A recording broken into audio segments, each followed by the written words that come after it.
ओम नमो भगवते वासुदेवाय। भगवान बृहस्पति देव की पूजा अर्चना के लिए बृहस्पतिवार का व्रत करके बृहस्पतिवार की कथा का श्रवण करना चाहिए। बृहस्पतिवार का व्रत करने और कथा सुनने से स्त्री पुरुषों की सभी मनोकामनाएं पूरी होती हैं। इस व्रत से धन संपत्ति की प्राप्ति होती है, संतानों में पुत्र की प्राप्ति होती है, परिवार में सुख शांति बनी रहती है, सभी आनंद पूर्वक रहते हैं। अब चलिए दोस्तों सुनते हैं बृहस्पतिवार की व्रत कथा। प्राचीन समय की बात है। भारत में एक राजा राज करता था। वह बड़ा कृपालु तथा दानी था। वो प्रतिदिन मंदिर में भागवत दर्शन करने जाता था। वह ब्राह्मण और गुरु की सेवा किया करता था। उसके द्वार से कोई भी याचक निराश होकर नहीं लौटता था। वह प्रत्येक एक गुरुवार को व्रत रखता था एवं पूजन करता था। हर दिन गरीबों की सेवा करता था, परंतु ये सब बातें उसकी रानी को अच्छी नहीं लगती थी। वह ना तो व्रत करती थी, न किसी को एक भी पैसा दान में देती थी। वह राजा से भी ऐसा करने को मना किया करती थी। एक समय की बात है, राजा शिकार खेलने वन को चले गए। घर पर रानी और दासी थी। उस समय बृहस्पति देव साधु का रूप धारण करके राजा के द्वार पर भिक्षा मांगने आए। साधु ने रानी से भिक्षा मांगी तो वह कहने लगी, हे साधु महाराज, मैं इस दान और पुण्य से तंग आ चुकी हूँ। इस कार्य के लिए मेरे पति देव ही बहुत हैं। अब आप ऐसी कृपा करें कि सारा धन नष्ट हो जाए तथा मैं आराम से रह सकूं। साधु बृहस्पति देव ने कहा, हे देवी, तुम बड़ी विचित्र हो। संतान और धन से कोई दुखी नहीं होता है, इसको सभी चाहते हैं। पापी भी पुत्र और धन की इच्छा रखता है। यदि तुम्हारे पास धन अधिक है तो भूखे मनुष्य को भोजन कराओ, प्याऊ लगाओ, ब्राह्मणों को दान दो, कुआं तालाब बाग बगीचों का निर्माण कराओ तथा निर्धनों की कुंवारी कन्याओं का विवाह कराओ। साथ ही यज्ञ आदि करो। इस प्रकार के कर्मों से आपके कुल का और आपका नाम परलोक में साक्षात होगा। तुम्हें केवल स्वर्ग की प्राप्ति होगी। लेकिन रानी साधु की ये बातों से खुश नहीं हुई। रानी ने कहा, हे साधु महाराज, मुझे ऐसे धन की आवश्यकता नहीं है जिसको मैं अन्य लोगों में दान दूं तथा रखने और संवारने में मेरा पूरा जीवन व्यर्थ हो जाए। साधु ने कहा, ए देवी, यदि तुम्हारी ऐसी इच्छा है तो जैसा मैं बताता हूँ वैसा करो। बृहस्पतिवार के दिन अपने घर को गोबर से लीपना तथा अपने केशों को मिट्टी से धोना। राजा से कहना वह हजामत करवाएं। भोजन में मांस मंदरा खाना, कपड़े धोबी के यहाँ धुलने देना। इस प्रकार 7 बृहस्पतिवार करने से तुम्हारा सब धन नष्ट हो जाएगा। यह कहकर साधु महाराज बृहस्पति देव अंतर ध्यान हो गए। रानी ने साधु के कहे अनुसार 7 बृहस्पतिवार ऐसा ही करने का विचार किया। साधु के बताए कार्य करते हुए केवल 3 बृहस्पतिवार बीते। उसकी समस्त धन संपत्ति नष्ट हो गई। भोजन के लिए दोनों समय परिवार तरसने लगा तथा सांसारिक रोगों से परिवार दुखी रहने लगा। तब राजा रानी से कहने लगा, हे रानी, तुम यहीं रहो। मैं दूसरे देश को जाता हूँ क्योंकि यहाँ पे मुझे सभी मनुष्य जानते हैं, इसीलिए मैं यहाँ कोई कार्य नहीं कर सकता। मैं अब परदेश जा रहा हूँ, वहाँ पर कोई काम धंधा करूँगा, शायद हमारे भाग्य बदल जाएं। ऐसा कहकर राजा परदेश चला गया। वह वहाँ जंगल से लकड़ी काट के लाता और शहर में बेचता। इस तरह जीवन बिताने लगा। इधर राजा के बिना रानी और दासी अनदुखी रहने लगी। किसी दिन भोजन मिलता और किसी दिन जल पीकर ही रह जाती। एक समय रानी और दासी को 7 दिन तक बिना भोजन के समय बिताने पड़ा। तब रानी ने अपनी दासी से कहा, ये दासी, यहाँ पास के नगर में मेरी बहन रहती है। वह बड़ी धनवान है। तू उसके पास जा और उससे कुछ धन मांग के ले आ, जिससे कुछ समय के लिए गुजारा हो जाए। दासी रानी के बहन के पास गई। रानी की बहन उस समय पूजा कर रही थी। बृहस्पतिवार का दिन था। दासी ने रानी की बहन से कहा, ये रानी, मुझे आपकी बहन ने भेजा है, मुझे 5 सेक बेजक दे दो। दासी ने ये बात अनेक बार कही, परंतु रानी की बहन ने कोई उत्तर नहीं दिया। वह उस समय बृहस्पतिवार की कथा सुन रही थी। जब दासी को रानी की बहन से कोई उत्तर नहीं मिला, वह दुखी हुई। उसे क्रोध भी आया। वह लौटकर रानी से बोली, हे रानी, आपकी बहन बहुत ही धनी स्त्री है। वह छोटे लोगों से बात नहीं करती। मैंने उससे कहा, परंतु उसने कोई उत्तर नहीं दिया। मैं लौटकर वापस चली आई। रानी बोली, हे दासी, उसमें उसका कोई दोष नहीं है। जब बुरे दिन आते हैं तो कोई सहारा नहीं देता। अच्छे बुरे का पता विपत्ति में ही लगता है। जो ईश्वर की इच्छा होगी वही होगा। यह सब हमारे भाग्य का दोष है। उधर रानी की बहन ने सोचा, मेरी बहन की दासी आई, परंतु मैं उससे नहीं बोली।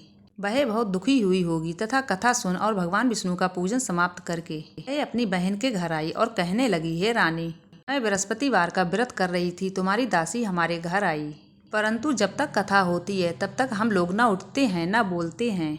इसीलिए मैं नहीं बोली। कहो दासी क्यों आई? रानी बोली, ए बहन, हमारे घर अनाज नहीं था। वैसे तुमसे कोई बात छिपी नहीं है, इसीलिए दासी को मैंने तुम्हारे घर 5 सेक भेजर लेने भेजा था। रानी की बहन बोली, बहन देखो, वैसे तो बृहस्पतिवार सभी की मनोकामना पूर्ण करते हैं। देखो शायद तुम्हारे घर में अनाज रखा हो। यह सुनकर दासी अंदर गई तो उसको एक घड़ा बेजर से भरा मिल गया। उसे बड़ी हैरानी हुई क्योंकि उसने एक एक बर्तन देख लिया था। उसने बाहर आके रानी को बताया। दासी अपनी रानी से कहने लगी, रानी देखो, वैसे हमें अन्न नहीं मिलता तो हम रोज ही व्रत करते हैं। अगर इनसे व्रत की विधि और कथा पूछ ली जाए तो हम भी व्रत किया करेंगे। दासी के कहने पर रानी ने अपनी बहन से बृहस्पतिवार व्रत के बारे में पूछा। ये बहन, बृहस्पतिवार को सूर्योदय से पूर्व उठकर स्नान कर बृहस्पतिवार का व्रत करना चाहिए, लेकिन उस दिन सिर नहीं धोना चाहिए। बृहस्पतिवार को गुड़ और मुनक्का से केले की जड़ में पूजन करें तथा दीपक जलाएं। उस दिन एक ही समय भोजन करें, भोजन पीला करें तथा कथा सुनें। ये सभी कार्य करने से भगवान विष्णु प्रसन्न होते हैं तथा अन्न पुत्र धन देते हैं, मनोकामना पूर्ण करते हैं। व्रत और विधि बताकर रानी की बहन अपने घर लौट गई। रानी और दासी ने निश्चय किया बृहस्पति देव भगवान का पूजन जरूर करेंगे। 7 दिन बाद जब बृहस्पतिवार आया तो उन्होंने व्रत रखा। घुड़सार से जाकर गुड़ और चना बीन लाई तथा उन्हीं से केले की जड़ में पूजन किया। अब भोजन पीला कहाँ से आए, ये सोचकर दोनों बड़ी दुखी हुई, परंतु उन्होंने व्रत किया था, इस बात से बृहस्पति देव बहुत प्रसन्न थे। एक साधारण व्यक्ति के रूप में वह 2 थालों में सुंदर पीला भोजन लाए। वह भोजन दासी को देकर बोले, हे दासी, ये भोजन तुम्हारे और रानी दोनों के लिए है, तुम दोनों करना। दासी भोजन पाकर बड़ी प्रसन्न हुई और रानी से बोली, रानी जी भोजन कर लो। रानी को भोजन के आने के बारे में कुछ पता नहीं था। रानी बोली दासी से, तू ही कर ले, हमारे व्यर्थ में हंसी उड़ाती है। दासी बोली, एक व्यक्ति भोजन दे गया। रानी बोली, वह भोजन तेरे लिए दे गया, जा तू ही भोजन कर। दासी बोली रानी से कि वह व्यक्ति हम दोनों के लिए 2 थालों में भोजन देके गया है, इसीलिए मैं और आप दोनों साथ साथ ही भोजन करेंगे। दोनों ने गुरु भगवान को नमस्कार करके भोजन प्रारंभ किया। उसके बाद से प्रत्येक एक गुरुवार को वह दोनों गुरु भगवान का व्रत और पूजन करने लगी।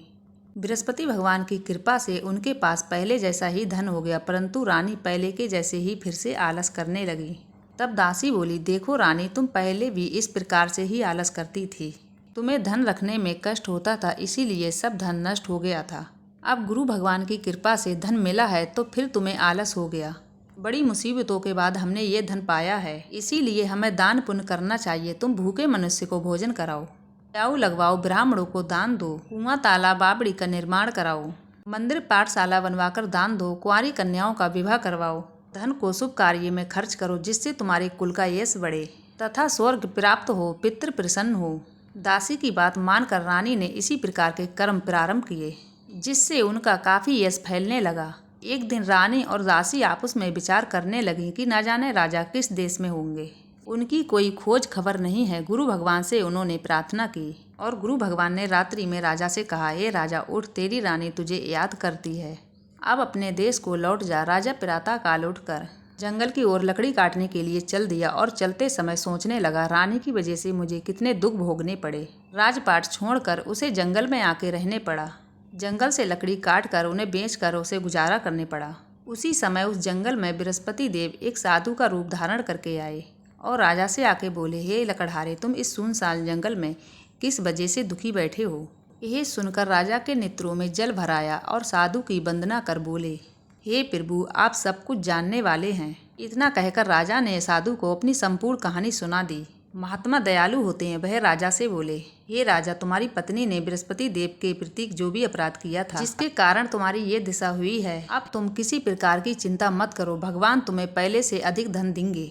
देखो, तुम्हारी पत्नी ने बृहस्पतिवार का व्रत प्रारंभ कर दिया है। अब तुम भी बृहस्पतिवार का व्रत करके चने की दाल गुड़ लोटे में डालकर केले के पेड़ का पूजन करो तथा कथा सुनो, भगवान तुम्हारी सभी मनोकामना को पूर्ण करेंगे। साधु को प्रसन्न देखकर राजा बोला, हे प्रभु, मुझे लकड़ी बेचकर इतना पैसा भी नहीं बचता, भोजन करने के उपरांत मैं कुछ बचा सकूं। मैंने रात्रि में अपनी रानी को व्याकुल देखा है। मेरे पास कोई साधन नहीं जिससे मैं समाचार जान सकूं। फिर मैं बृहस्पति देव की क्या कहानी सुनूं, मुझको तो कुछ मालूम नहीं है।